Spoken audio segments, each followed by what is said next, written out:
Tonight on CTV News at 5. To me, it's really important that we focus on research and preventative measures. Cancer concerns. A new study finds 4 in 10 Canadians will face a diagnosis.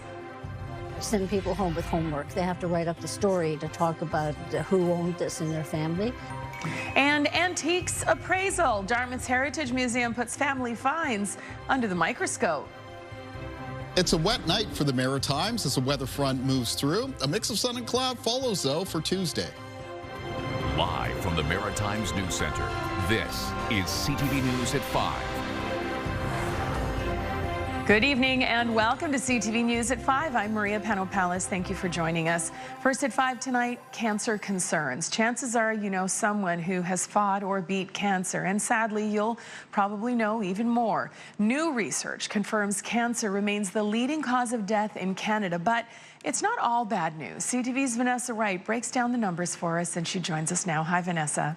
Hi there, Maria. So at first glance, the 2026 cancer trends look pretty disturbing, with thousands of cases expected to impact Canadians from coast to coast. But thankfully, progress is being made to slow down rising numbers. Fighting cancer is very emotional. Tiffany Clark was diagnosed with blood cancer in 2022. It took only 1 week from the time doctors suspected the disease for her to be admitted. I then spent the next 7 months in the hospital, including some time in the ICU and learning how to walk again. After 2 years of chemotherapy treatments, she's now in remission. I have 3 nephews and a niece that were quite young when I was diagnosed, and I know it was incredibly difficult for them. Cancer is still the leading cause of death in Canada. A new study by the Canadian Medical Association Journal estimates more than 250,000 cancer cases and nearly 90,000 cancer-related deaths in 2026. The data shows higher cancer rates in Eastern Canada. It's estimated that 7,800 people will be diagnosed with cancer this year, and 3,000 will die from the disease here in Nova Scotia. 42% of people in Canada will be diagnosed with cancer in their lifetime. Lung cancer is the most prominent, with nearly 33,000 cases expected this year.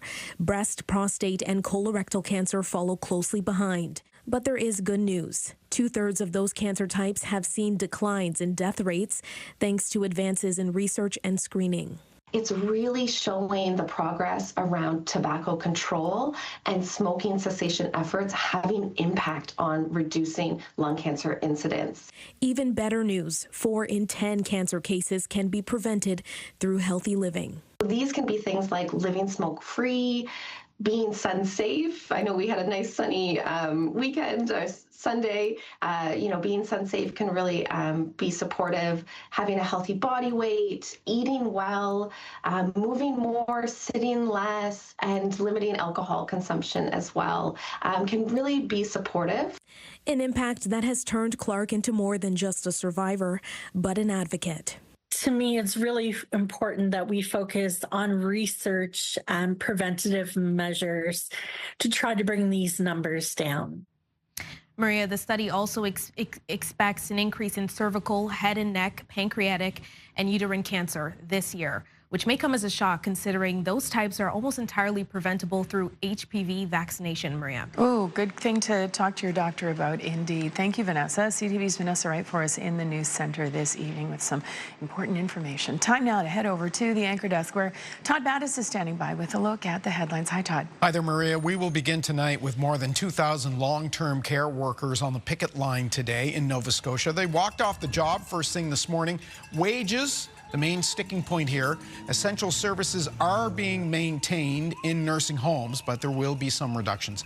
We will hear from both sides of this issue tonight at 6 o'clock. We're hearing more today about that dramatic fuel tanker rollover near Hampton that happened last Wednesday. About 36,000 liters of fuel leaked from the overturned vehicle. Coming up tonight at 6, we'll get an update from EMO officials on how the cleanup is going. We'll also show you some car cam video which catches the moment that thing rolled over. We also have a story tonight of a New Brunswick woman who's out $3,500 after an online banking mistake. She was doing an e-transfer. A lot of us do that. She was sending money to a contractor when she entered the wrong email address for the recipient. That's all it took. Now the money is gone. A cautionary tale tonight at 6 o'clock. Let's bring in CTV meteorologist Kayla Mitchell for the first time this week on this Monday. After a lovely Sunday, well, no one was too excited about what they saw today. Yeah, of course, April rain and showers making their way across the Maritimes. It's going to be wet weather for tonight. Remember, though, this isn't bad news. We don't want to get too dry too quickly this time of the year. Doesn't look like we're going to be short on April showers as we move through this week. Temperatures right now around the low to mid single digits for a good portion of the Maritimes. A little bit milder than that, right around the southwest of Nova Scotia, where a few communities are sitting around 9 degrees, including 8 at Yarmouth right now and 9 at Shelburne.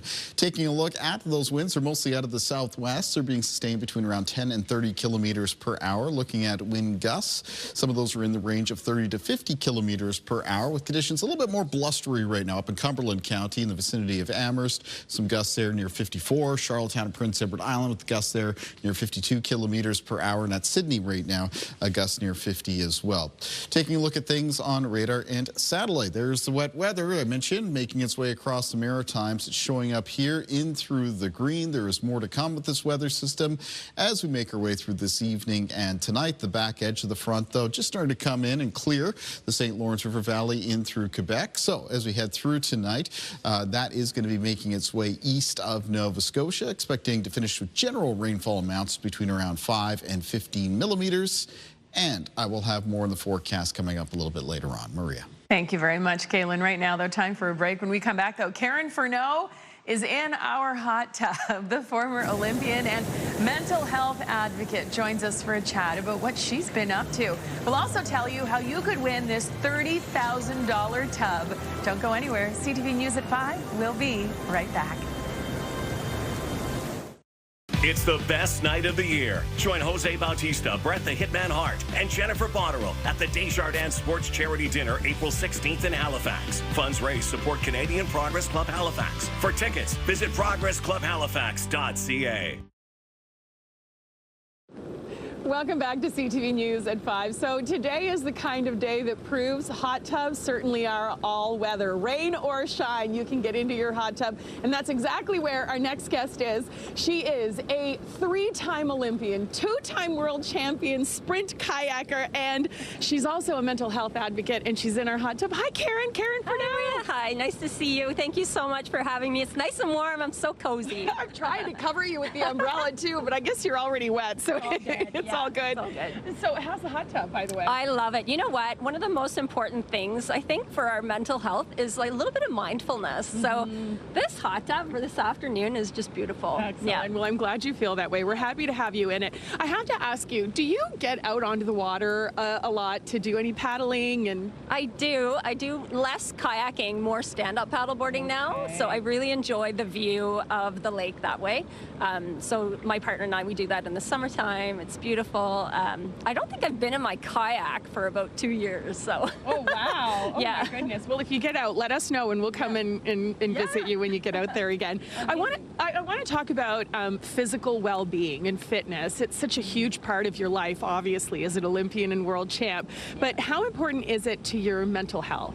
Oh my gosh, so critical to mental health. And just a little bit of movement is helpful as well. It's not like it doesn't have to be a big workout or, you know, a run or something aggressive. It's moving our body just a little bit through the day. Either that be through some stretching or some walking or some, you know, gentle movement. It's all good.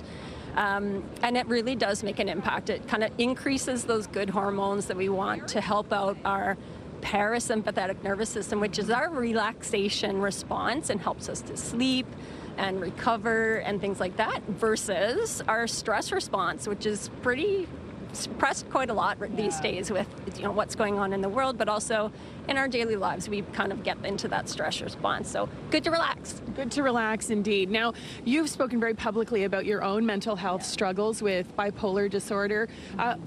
Why did you decide to come out publicly and share that journey with everyone else? Yeah, it's I didn't know I was ready to do it until I actually, you know, about a year ago. And so this has been now almost 2.5 years. It was the most difficult time in my life. You know, with getting into the hospital, I was hospitalized for 3 weeks, but also the pieces around depression and anxiety. I wasn't ready for any of that. And I really think it's important for folks to know that anyone can have mental health struggles, mental illness, mental health challenges, and it's all, you know, we have to just allow ourselves that little bit of space and some grace when we're going through those difficult times. You're helping a lot of people with that message. You've teamed up with the Mental Health Foundation of Nova Scotia. Tell me a little bit about the partnership. Yeah, oh my gosh, that was so fun.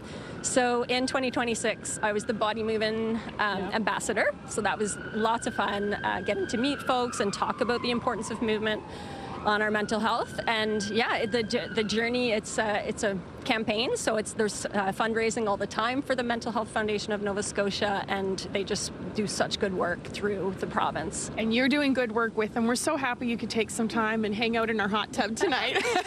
You can stay as long as you like. I'll even leave you my umbrella when I run back inside. But right now we want to tell everybody at home how they can win this hot tub for themselves. CTV and Arctic Spas want to give you the chance to hop into a hot tub of your very own. One lucky viewer will take home a Yukon hot tub package valued at $31,000, featuring 2 pumps, 40 massage jets, a weather shield cover, a cover lifter, and a Spa Boy saltwater system. To enter, head to ctvatlantic.ca and follow the contest prompts, or scan the QR code on your screen right now. You can enter once per day until Saturday, April the 18th. Good luck, everybody. And Karen, once again, you're the best. Thanks for doing this. Thank you so much. Here's Kaylin. Well, as we just saw there, it's a bit of an umbrella day across the Maritime. Some rain, drizzle, and fog, and some soggy conditions carry on into this evening and tonight. Let's take a look down by the Bedford waterfront for today, where that rain was coming down. Again, behind this weather system, expecting the sun to break through a little bit for tomorrow, though there's more April showers in the week ahead. I'll have more on the forecast next. Welcome back. Kaylin Mitchell joins us once again. Kaylin, it's a little wet out there. Karen and I can attest to that. We just spent a little bit of time out there. It's chilly too, but you know what? I demand Mayflowers now. That's right, exactly. Yeah. This is where we're at. We're at April showers. Next stop, Mayflowers. Although the daffodils in my yard are starting to make some progress there, so I'm looking forward to seeing those pretty quickly. Let's take a look at our sunrise and sunset times, and for that we're going to go to Sydney today, where weather conditions were changing throughout the day. Started off with a little bit of sunshine, then some cloud cover moved in. You can hear the wind a little bit, as I talked about earlier. Winds a little bit more on the blustery side around the Sydney area right now, some gusts near 50 kilometers per hour, and there'll be some wet weather moving through. Expecting to get some showers, some drizzle, and fog for the Sydney area as we make our way through this evening and tonight. Taking a look at our weather systems map, currently barometric pressure is now towards the lower side for all 3 maritime provinces. We do have this weather fronts, there's 2 of them, making their way through. The warm front is passing through first. That will be followed by the passage of the cold front as we make our way through tonight. Along the warm front, we've already had 1 round of rain. There's some lighter rain, some drizzle and fog between the warm front and the cold front, which is a little bit further towards the west, and then a final round of rain to move through along that front itself. But all this is happening as we make our way through tonight. So taking a look at things on radar right now, here's the coverage of the wet weather, and we can see it's rain across New Brunswick. We've got some lighter rain at the moment through western areas of Nova Scotia, some rain making its way through Prince Edward Island and eastern areas of Nova Scotia. Just looking here, a little bit of steadier rain showing up in through some of the darker greens, just coming into parts of the north of New Brunswick, including in around Perth Andover. Taking a look at our timeline for cloud cover and precipitation then, this weather system moves through at a fairly good pace. So by the time we get to around midnight, most of the rain has cleared the province of New Brunswick at that point in time. Might be some patchy fog, drizzle, and a couple of lingering showers in and around Moncton in the southeast. As we make our way through the remainder of the overnight, Prince Edward Island will get clear of the rain, as will areas of Nova Scotia, though there will be some fog in behind it. It lingers into the start of the day for tomorrow. So for your morning commute, just be aware that your visibility could be reduced in some areas because of the presence of some fog patches. Now the fog will be dissipating as we move from the morning into the afternoon. The cloud cover breaking up a little bit. I am expecting some sunny breaks Tuesday afternoon around the Maritimes. And then we've got the next round of wet weather that'll be making its way in Tuesday evening and Tuesday night. Once again, this looks like it's mostly going to be a lighter rain, or in some cases, even just some showers. It will arrive first in the province of New Brunswick as we work our way through Tuesday evening, and then into northern and western areas of Nova Scotia, followed by Prince Edward Island and eastern areas of Nova Scotia as we move through the night. Some of the showers are expected to linger into Wednesday. Temperatures in the northeastern corner of New Brunswick, so beginning around Campbellton, Dalhousie, and extending through Bathurst, the Acadian Peninsula, and Miramichi, looks like they could be a little bit chillier late Tuesday night and at least through Wednesday morning. So there, along with the rain, there is a chance that there could be some snow or some ice pellets that mix in, and maybe even a risk of a little bit of freezing rains. Just be careful, it might be a little bit more of a cold mix of weather conditions just right up around that north and northeastern area of New Brunswick. Again, that's Tuesday night and into Wednesday morning. Winds in the forecast for tomorrow become north and northwest and behind the front. They'll be mostly sustained 10 to 20 kilometers per hour with some gusts between 20 and 40. Low temperatures in the forecast for tonight for the province of New Brunswick mostly fall down to around the low to mid-single digits. Mid-single digits for Charlottetown and Prince Edward Island and parts of the east of Nova Scotia. Other areas of Nova Scotia likely to see temperatures rise a few degrees as we make our way through this evening, coming up between 7 and 10. High temperatures in the forecast for tomorrow. In the north of New Brunswick, high single digits, low teens, low to mid-teens for central and southern parts of the province. High single digits for Prince Edward Island for tomorrow and parts of the east of Nova Scotia, and low to mid-teens for the remainder of that province. All right, let's take a look at our weather watcher for tonight. And tonight's weather watcher is coming in from 6.5-year-old Leah from Kentville, Nova Scotia. Leah has drawn the sun and a rainstorm, creating a beautiful rainbow. Thank you, Leah. Great job.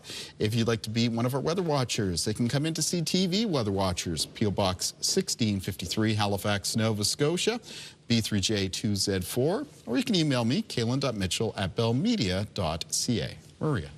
Thank you very much, Kaylin. So there has been a lot of attention on space as of late with a recent Artemis II mission.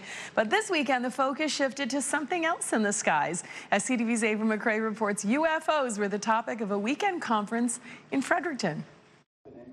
Have you ever looked into the night sky and wondered, what was that? It turns out you are not alone. There are people here that I know have had experiences themselves, and they don't necessarily have a place where they can share their stories and ask questions. Inspired by famed Fredericton UFO expert Stanton Friedman, the Fredericton UFO conference takes a deep look into the unexplainable stories and encounters people have had with unidentified flying objects, many of which that are believed to have come from out of this world. I was talking primarily about two famous incidents from Atlantic Canada, specifically Nova Scotia. Chris Stiles has published a pair of books about UFO sightings and was a guest speaker at the event.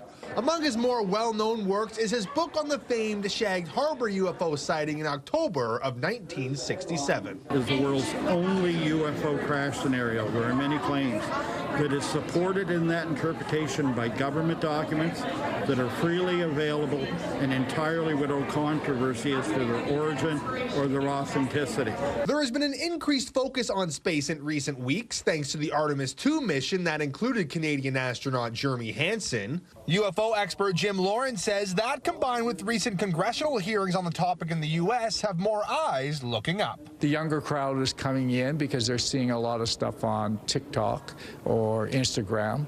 Not that a lot of it is, not that it's all true, but it certainly sparks a curiosity to go deeper. And while UFOs have long been reported worldwide, official documents on their existence have yet to be publicized. The big question, of course, is, are we alone? And the possibilities, they're both daunting. One is we are, and the other is we are not. And like the saucers, cubes, and triangles they allegedly fly, that existence remains a mystery.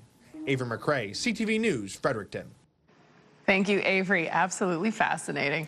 All right, we're going to take a break. When we come back, though, from dust to dollars. People bring in their items and they get to hear the stories of where they came from and potential monetary values.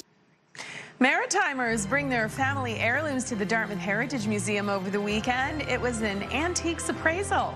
Next.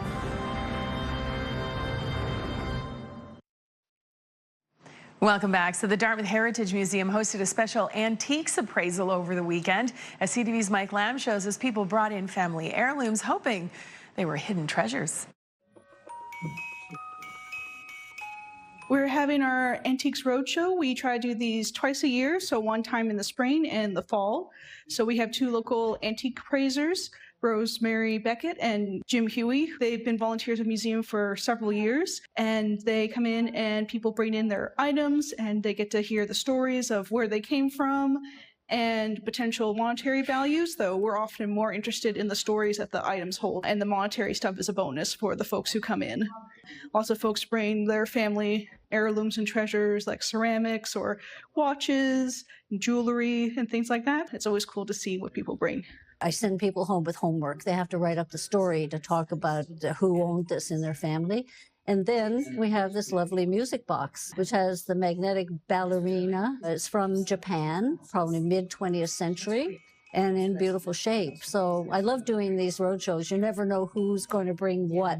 The gentleman told us that it is a Lutz vase. It's, I think, from about 1910, 1920, and it's not been in our family. We just picked it up at an antique store about 6 months ago. It's really cool to see those stories, but also it's a bonus if it happens to be something that's made locally, which is something we have a lot in the museum's collection here.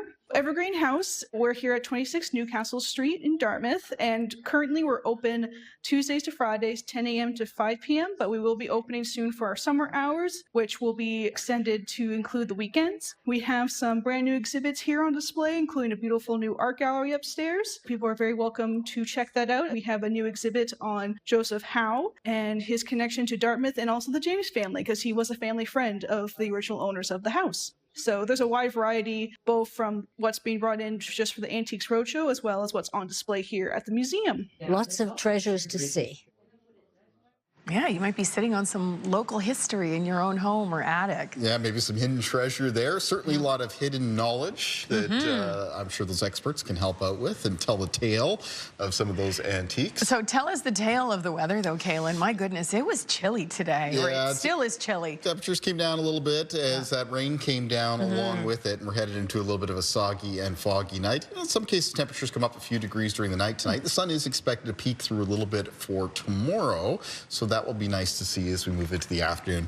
More on the forecast coming up on CTV News at 6. We'll see you and Todd at 6. I'll see you tomorrow. The national news is next. Good night, everyone. Thanks for watching.